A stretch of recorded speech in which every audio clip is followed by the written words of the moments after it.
Hey, you're listening to EDM310 Radio. I am Ashley Howard. I'm Fawn Miles. I'm Lavinia Curtis. And I'm Kimberly Wackerson. And today we are going to be talking about Dr. Strange's thesis about how students are listeners and watchers and no longer readers and writers. We're all students at South Alabama, so how does everybody feel about Dr. Strange's thesis? I think that it's pretty accurate. I use my computer every day. I type everything on it. I watch videos on my computer for class. I do most everything for all my classes on the computer. Yeah, and as a student and a mom, I can honestly say that most of my work has to be done on the computer because I don't think I'll even be able to be in school if there wasn't technological advances that would allow me to be in class on the computer. I know most of my day I'm either on the computer doing homework or on my phone with Facebook and Twitter. I can remember sitting and doing homework out of a book and writing all my notes on paper. Now children are typing most of their homework up on their computers and various other types of technology. Although books are still being used as a favorite pastime, not a lot of books are being used for research anymore. Most people are using the internet as an easy and quick way to do their to find their resources and information. That's true, because anything that you can get in a textbook, most of the time it's already on the internet. All you have to do is Google it. And I know most of my lectures I watch online now, and even after I am in class, if they do a lecture, I can record it on my phone and then go back and, put it in iTunes and listen to it over and over again, and that's something that I couldn't do 5 years ago.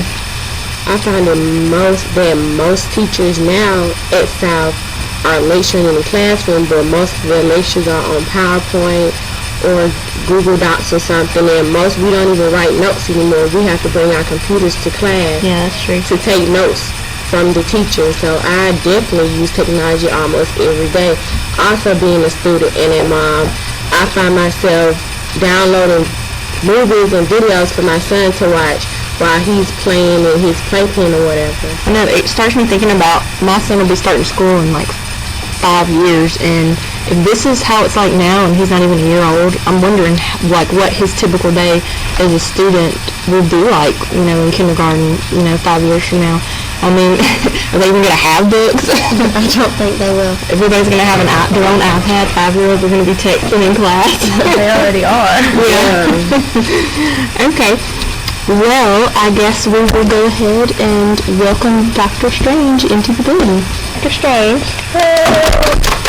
So today we want to talk to you a little bit about your thesis about how students today are listeners and watchers and no longer readers and writers. So what I want to ask you first is, how has your teaching style changed in the last 5 years? Well, I've really tried to concentrate on adding material that people listen to and watch as well as read. And for a while I'd given up on reading or writing at all, but now I've reintroduced that through blogging, at least writing, because I think that's an important part of the whole process, and I hate to give it up, so this is a way in which we can retain it.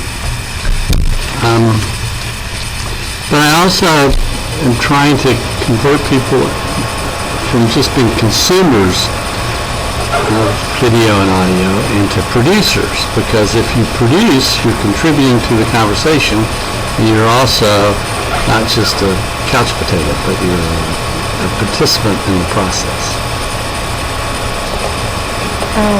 New advances in technology have been added to many classrooms. How do these compare to school districts that don't have all this new technology?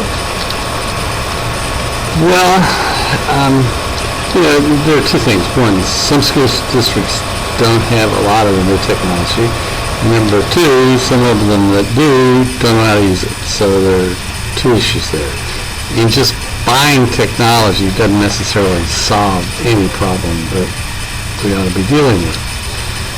I think that in the relatively short run, we're going to see ownership of the key technologies that we need to use in the hands of the students as opposed to in the hands of the institution. And the faster that happens, the happier I'll be, because I really don't think that institutions ought to be buying the technology for institutional use. but that the students ought to be getting it in their own hands so that they can use it on a regular basis for learning activities. So it's a whole different philosophy. You know, I wouldn't spend a dime on any interactive whiteboard, but I would take that money and say, okay, everybody's going to have an iPad, or everybody's going to have a computer. I would say a Mac, but Baldwin County's a wise county. But it's really having the tools at your disposal that counts, rather than having to ask permission or wait for somebody else to find out how to use it, or stand in line or whatever. What is your idea of, what is your dream technology classroom? Well, first of all, it wouldn't be a classroom. Second, nobody can guess what, devices are going to happen. But I do think that what we have to do is to say, all right, we're going to deal with a number of different media: text, audio, video, graphics, images, and we need a way in which everybody can make use of all of those media easily to communicate, to write, if you want to talk about it that way. You're going to we'll get into that a little bit later in EDM310, writing with all the media, and that your educational home is wherever you are, because you're connected to the world through the internet everywhere. I mean, not just when you can get Wi-Fi, but everywhere. And that your communities the learning communities will be in flux a lot. Now, you probably are going to have some sort of center where people go to be evaluated, or maybe even to be issued equipment or to check it out or whatever. But my ideal situation would be to turn everything into a learning event, a learning place, and to have all of the equipment you need to carry that out in your pocket and owned by you. In 1995, you predicted that books would be replaced by silver discs by 2010.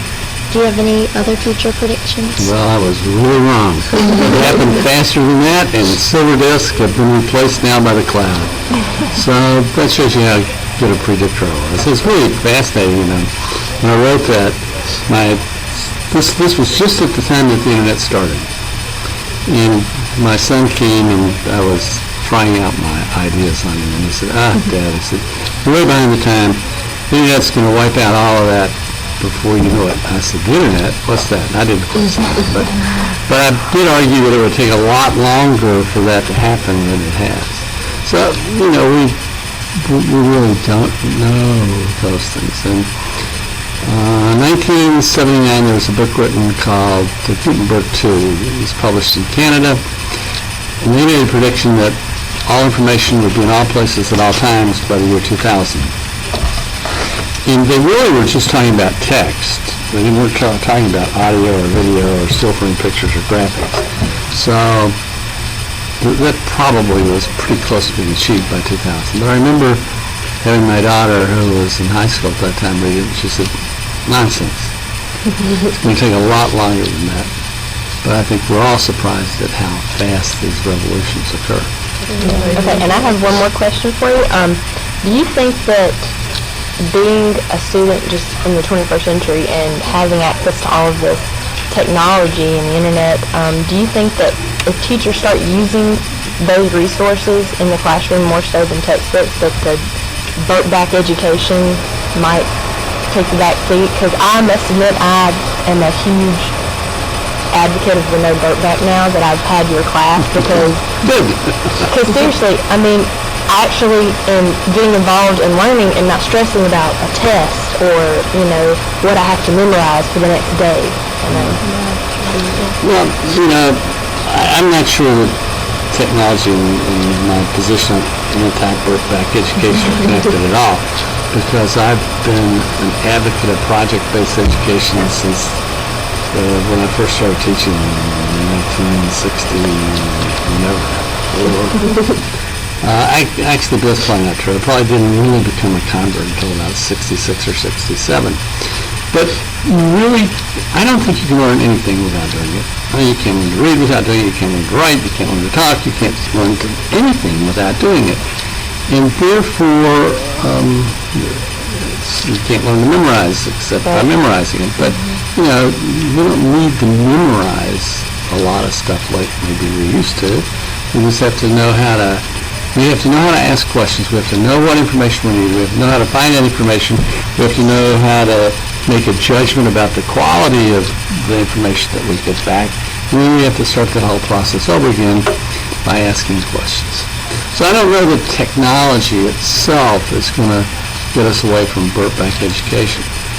But I do think that if we see learning as something other than memorizing and burping back, that we'll make progress with or without technology. But I'll tell you what, technology makes it easier to invent projects and to get people involved in it. Okay. Well, you see these kids out, but I don't really know if watched this or done this week's C4K assignment or not, but the kids interviewing each other and videotaping it and doing all of the letters and putting them in a video format for Lucy and all of that sort of stuff. Yeah. They really get excited about that. Yeah, they have. But somebody's post this week, I can't remember who it was, said, I hate history. I never liked it because all I did was memorize dates of battles and it was so boring. And my response back was, well, why do we do it? Why are we messing around with junk like that? But we do it. I'm getting more upset about that than the absence of technology. Well, I'm not sure that's true. But I mean, it was a real pet peeve of mine. Okay. Well, thank you so much for taking the time to interview us and signing off. I'm Fawn Miles, Kimberly Rufferson, Lavina Curtis. And Ashley Howard. Until next time.